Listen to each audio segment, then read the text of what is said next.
Second half మొత్తం ఎమోషనల్స్తో కట్టి పారేసిండు. So definitely it was a comeback movie for Naga Chaitanya. Acting వైజ్గా చూసుకుంటే సాయి పల్లవిని ఓవర్టేక్ చేసిన ఒకే హీరో ఎవరైనా ఉన్నారంటే నాగ చైతన్య మాత్రమే. There are lakhs here and there ఖచ్చితంగా ల్యాక్స్ ఉన్నాయి. కానీ మీరు థియేటర్ నుంచి బయటికి వచ్చేటప్పుడు 100% ఫుల్లీ సాటిస్ఫాక్షన్తో బయటికి వస్తారు.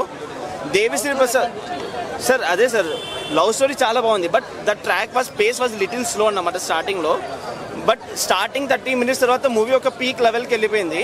ఎమోషనల్ బ్లాక్ బస్టర్ అని చెప్పొచ్చు. Happy ending sir, happy ending.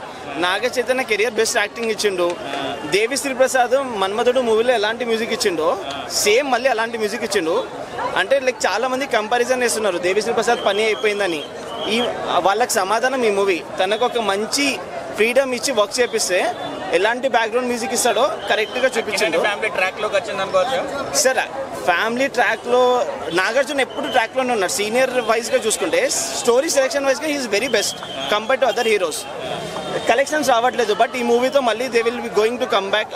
Next Coolie ఉంది వాళ్ళది, కుబేరా మూవీ ఉంది, అండ్ అప్కమింగ్ అఖిల్ది కూడా లెనిన్ అనే మూవీ ఉంది. Naga Chaitanya next 100 crore sir 100 crores అంది ఖచ్చితంగా కొట్టలేదు.